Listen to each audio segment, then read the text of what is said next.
Democracia para Dummies. Política sin enredos, elecciones sin rollo y democracia explicada fácil. Porque si no entiendes el juego, otros lo juegan por ti. Amigas y amigos, bienvenidos a Democracia para Dummies. En esta ocasión nos encontramos con Erika García Pérez, quien es secretaria en el Tribunal Electoral de Veracruz y además hoy está compitiendo para ser magistrada de la Sala Regional Jalapa del Tribunal Electoral del Poder Judicial de la Federación. Bienvenida, Erika, un gusto tenerte con nosotros. Muchas gracias, Francisco. Un gusto poder estar con ustedes y con todo tu público. Muchísimas gracias. Vamos a comenzar con la entrevista y nuestra primera pregunta es para conocerte un poco más. Te vamos a preguntar quién es Erika García Pérez, pero sobre todo nos gustaría que nos hables desde la parte más personal y más humana. Sí, claro que sí. Mira, yo soy, pues en principio soy abogada, pero también soy mamá de dos hermosas criaturas, una niña de 14 años y un niño de 6 años. Y pues también estoy con el tema de los perrijos, que tengo dos.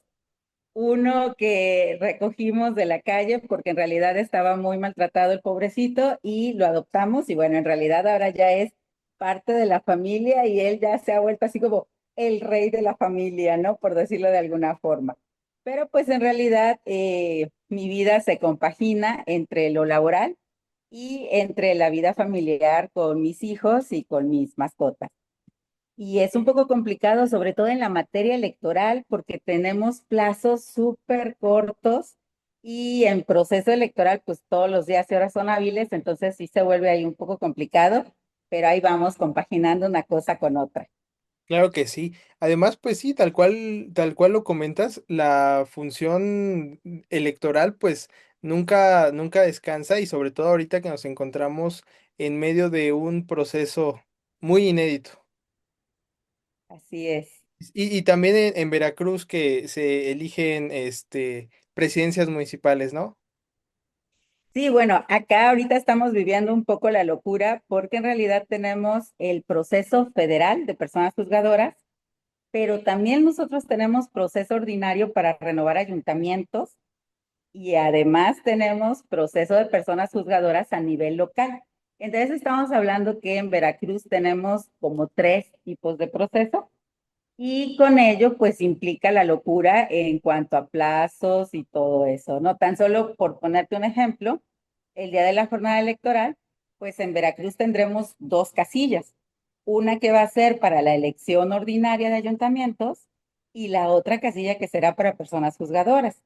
En la de ayuntamientos, pues nos darán una boleta que es la tradicional, la que conocemos con los emblemas de los partidos, y en la otra, en la seccional, nos estarán dando prácticamente 10 boletas, que son 6 de la elección judicial federal y 4 de la elección local. Entonces, pues imagínate, sí se vuelve un poco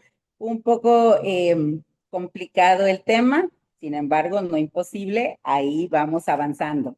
Claro, sí, el caso de Veracruz es todavía más particular. Pero bueno, ahora queremos hablar un poco sobre tu experiencia profesional.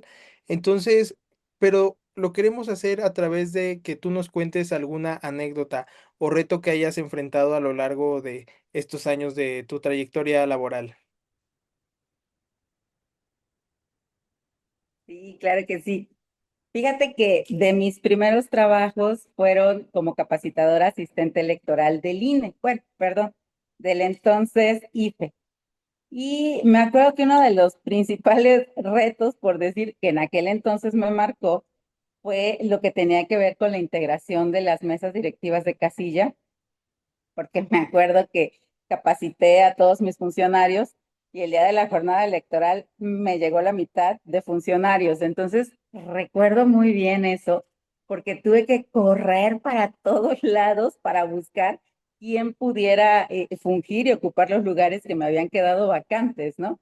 Entonces, a partir de ahí, recuerdo que en mi cabeza solamente estaba el tema de esto tiene que salir bien, esto tiene que salir bien, esto tiene que salir bien, hasta que ya finalmente encontré ciudadanos que sí aceptaron participar y todo, unos de la fila, otros que ya habían sido capacitados como suplentes, pero finalmente logré integrar las casillas y entonces recuerdo muy bien que esa experiencia marcó un poco mi vida, porque a partir de ahí me empezó a surgir el amor por la materia electoral. Ante esta situación y esta adrenalina de hay que integrar casillas, hay que empezar a recibir la votación, fue, yo creo, lo que me empezó a dirigir el camino. Y ya después te podría yo platicar, ya como secretaria de Estudio y Cuenta, uno de los asuntos que ha marcado también por decir así, mis criterios hacia dónde me he dedicado un poco más a estudiar, fue un asunto de violencia política en razón de género, que fue en realidad a principios del 2019, cuando apenas empezamos con la reforma de precisamente de la reforma de paridad en todo y eso. Entonces recuerdo muy bien que ese asunto era una edil de un ayuntamiento donde ya tenía demasiadas veces que había venido a demandar a su presidente municipal porque no la convocaba, porque no le daba documentación, porque no le pagaba su sueldo, porque no tenía, todos los demás ediles tenían un auxiliar por lo menos y a ella no le daban nada, a ella le daban las comisiones que eran como de ornato, por decir de alguna forma, y recuerdo que a partir de ese asunto, donde logramos declarar la violencia política en razón de género, ese asunto también fue una pauta en mi vida porque en ese momento dije, sí, es verdad, es muy difícil el poder acreditar este tipo de asuntos porque no hay las pruebas suficientes, a lo mejor también un poco por la falta de sensibilidad de quien está proyectando, porque no tenemos como esta visión de ver el contexto de la situación y estamos como muy acostumbrados a solamente lo que se prueba, ¿no? Solamente lo que está en el expediente. Y nos ha faltado un poco como la creación del contexto, de revisar de manera conjunta todo lo que tiene que ver con el material probatorio.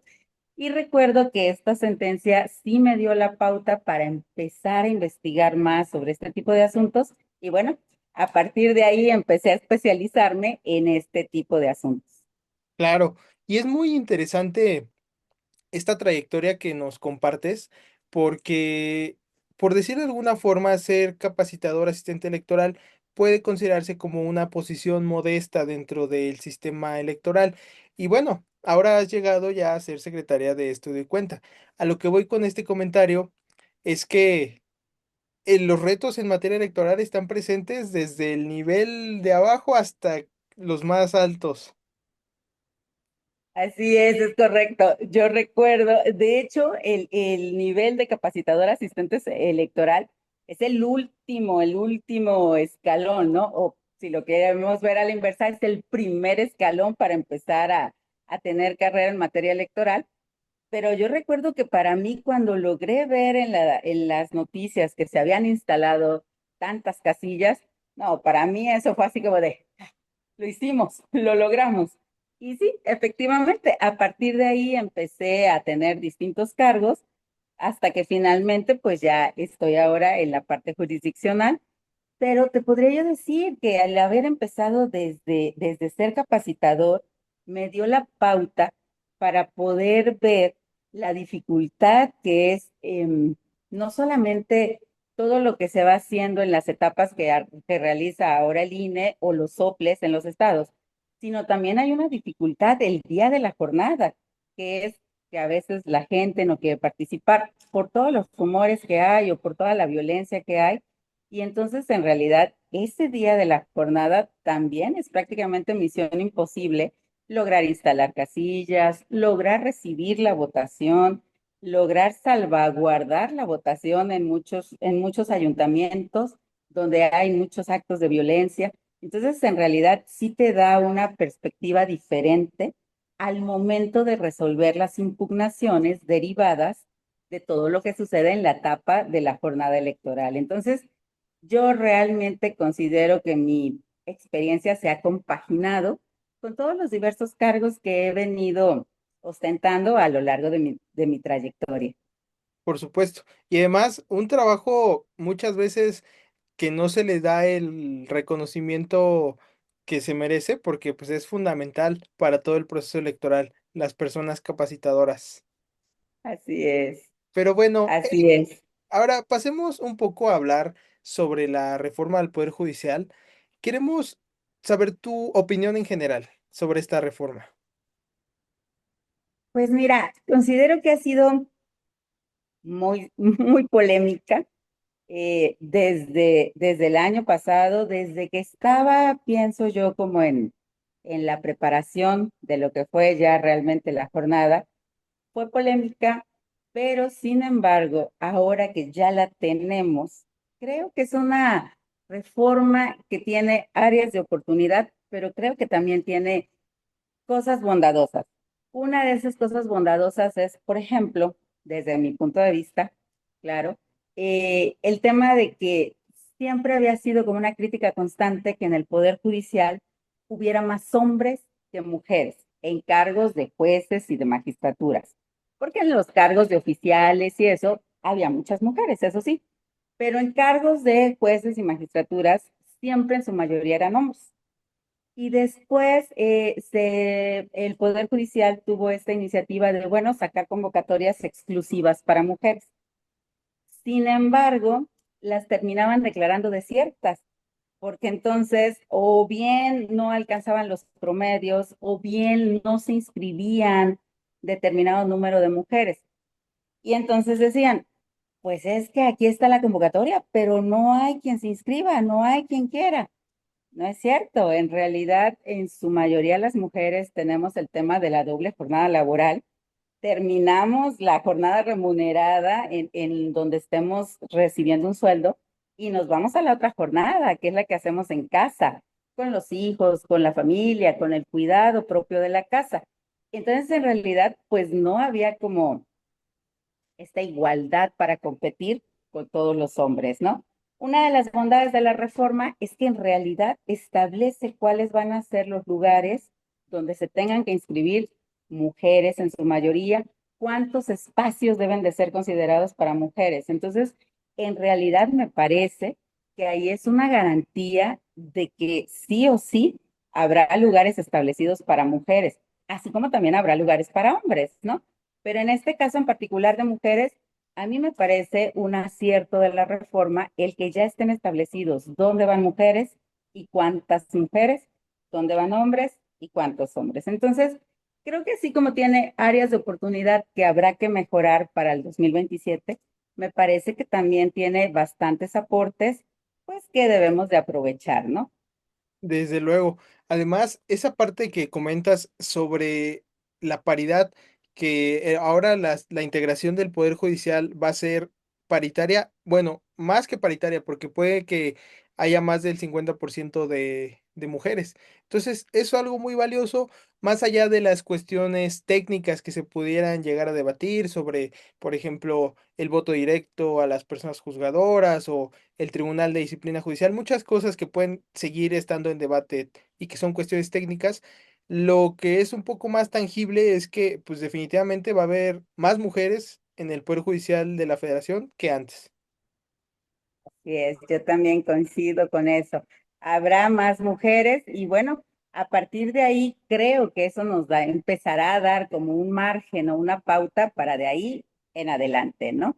Desde luego. Sin duda, lo que yo creo que se espera es que ese sea el piso para que de ahí Exacto, empezar a tener más exacto. representación de mujeres en el Poder Judicial.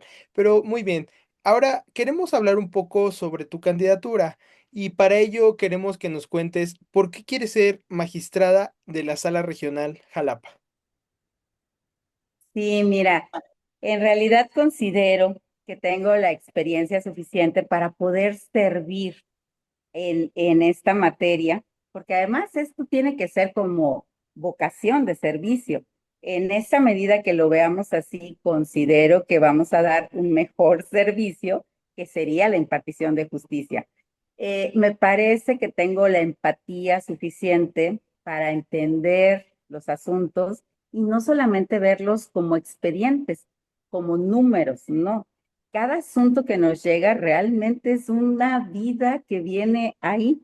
Es una candidatura, es una mujer que no la están dejando ejercer, es una mujer que aspira a ser candidata y que le escondieron la convocatoria, que no la están dejando participar. Cada expediente es un caso de vida diferente. Entonces, considero tener la empatía necesaria, pero además también las herramientas para poder brindar una justicia cercana a la gente, una justicia a través de la empatía. Yo comentaba en otra entrevista el tema de por qué no el acercamiento con las partes, ¿no? Y me decían, pues es que eso puede ser perjudicial. Creo que no necesariamente. Creo que siempre es sano escuchar a las partes. No en materia electoral tenemos lo que se denomina audiencia de alegatos, que no forman parte del expediente lo que se diga en la audiencia. Sin embargo, creo que debe de hacerse una práctica más, más consecutiva el tema de las audiencias, porque en realidad te da un panorama distinto del asunto, te permite tener no solamente lo que dice el expediente, sino un poco del contexto, que si bien a lo mejor no se puede probar con las constancias, sí te puede dar una perspectiva distinta. Y ya de lo que tú logres adminicular con todo lo que integra tu expediente, pues bueno, se podrá estructurar lo que sea la verdad jurídica, ¿no? Pero en mi caso considero tener la empatía suficiente, considero tener la experiencia necesaria para poder esta impartición de justicia que sea prácticamente con un rostro de mujer, pero también con una perspectiva de mujer, porque no solamente es ser mujer, hace falta poder aplicar esta perspectiva de género, que me parece que en algunos casos ha quedado como a deber un poco, ¿no? Por supuesto.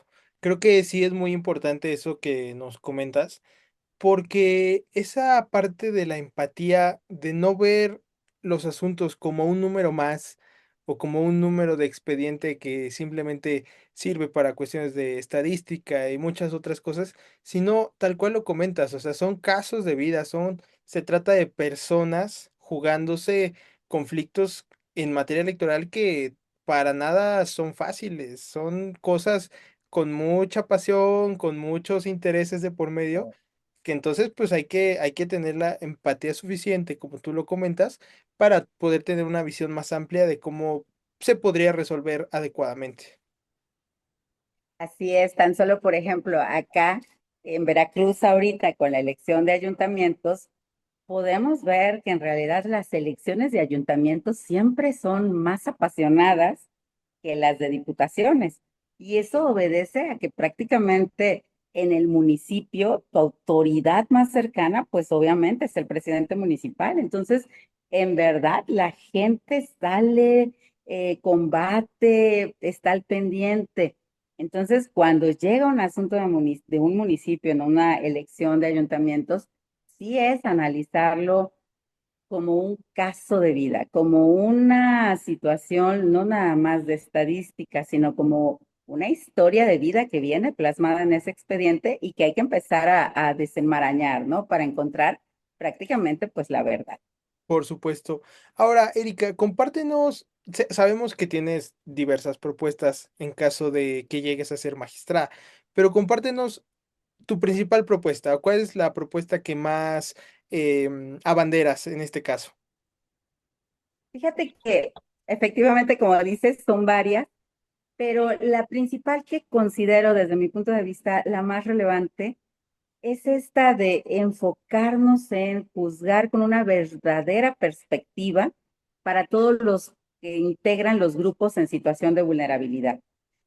Dígase mujeres, dígase indígenas, dígase de la diversidad sexual, todos ellos han recibido por muchos años una justicia media, justicia que no aplica a su contexto real. Entonces, considero, y es una de mis principales propuestas, un verdadero juzgamiento con perspectiva, tanto de género como intercultural, para poder abarcar realmente la necesidad del caso y no quedarnos únicamente con una valoración tasada, sino en realidad que sea una solución para el conflicto que se nos está presentando. Considero que esa sería una de mis principales propuestas, la protección para estos grupos en situación de vulnerabilidad. Claro, y además creo que esa propuesta adquiere un carácter muy importante tratándose de la circunscripción por la que compites, que es la tercera circunscripción que tiene estados como Oaxaca, como Chiapas, incluso en Veracruz también hay, bueno, todo el sureste está con mucha población Exacto. indígena. Así es, tienes toda la razón, Francisco, porque en realidad, por ejemplo, Veracruz tenemos población indígena. La diferencia es que en Veracruz todavía no está regida por usos y costumbres, pero creo que eso los hace todavía más vulnerables. En el caso de Oaxaca, pues sí, tenemos usos y costumbres que debemos de juzgar atendiendo a ello, atendiendo a su contexto. Y de ahí, pues nos podemos pasar con Chiapas, que también es la misma situación, y prácticamente en todos los estados que integran la tercera circunscripción, en todos los estados tenemos población indígena, que sí es de importancia el juzgamiento que se debe de hacer, pero para brindarles verdaderamente una justicia que les funcione y no solamente una justicia en papel, porque pues esa de nada les va a servir y además que no va a solucionar el conflicto que nos vinieron a plantear. Debe de ser una justicia donde atendamos realmente a su contexto para entonces con ello poder dar la solución ante ese contexto. Por supuesto. No, pues una propuesta muy valiosa que te reconocemos y que, bueno, ojalá pueda implementarse de la mejor manera cuando, en caso de que llegues a ser magistrada. Pues, Erika, ahora queremos, a manera de ir un poco cerrando con la entrevista, que nos cuentes algún consejo que le darías a la juventud, sobre todo para la vida profesional o para la vida en general. Y fíjate que he sido docente. Y lo que me he dado cuenta al tratar con jóvenes es que a lo mejor en este momento de su vida, en esta etapa de su vida, no le dan la verdadera importancia a lo que están aprendiendo de conocimientos en la escuela. Si bien en la escuela aprendemos bases mínimas, porque todos salimos a aprender ya cuando nos vamos, ahora sí por decirlo, al ruedo, lo cierto es que creo que mi consejo sería que aprovechen todo el conocimiento que les llegue de donde les venga, que no seamos en nuestra juventud soberbios en esta de, ay, eso no me va a servir, ay, eso ni al caso. Creo que no. Creo que deben cambiarse el chip. Yo también lo digo porque me siento joven todavía, pero creo que los jóvenes deben de cambiarse el chip y aprovechar todo el conocimiento que les llegue de donde les llegue. Eso no tienen idea cuando ya uno sale a la parte profesional, que en realidad tienes que aplicar todo lo que has aprendido, no nada más en la escuela, no nada más en tu casa, tienes que hacer uso de todas las herramientas que puedes traer tú en tu persona. Entonces, hay veces que tenemos o que adquirimos conocimiento de donde menos lo imaginamos y ese conocimiento nos va a servir. Mi consejo sería ese, que trataran de absorber todo lo más que puedan como esponjitas, porque además están en la edad en la que lo pueden hacer, o sea, en esa juventud hermosa que todo lo que escuchan se les queda, todo lo pueden aplicar con una facilidad. Mi consejo sería que trataran de aprovecharlo porque años más adelante verán que les va a servir de una manera que ni siquiera se imagina aún. Claro, pues muchas gracias por tu consejo. Y ahora, estos últimos minutos que nos quedan en la entrevista, queremos, bueno, simplemente que preguntarte si tienes algo más que agregar. Estos minutos para ti son libres. Claro que sí. Lo que yo agregaría sería que salgan a votar el 1 de junio. Es verdaderamente un proceso histórico el que vamos a vivir. Es la primera vez que se está implementando, pero además tiene demasiadas modalidades distintas a lo que estamos acostumbrados a ver en un proceso electoral.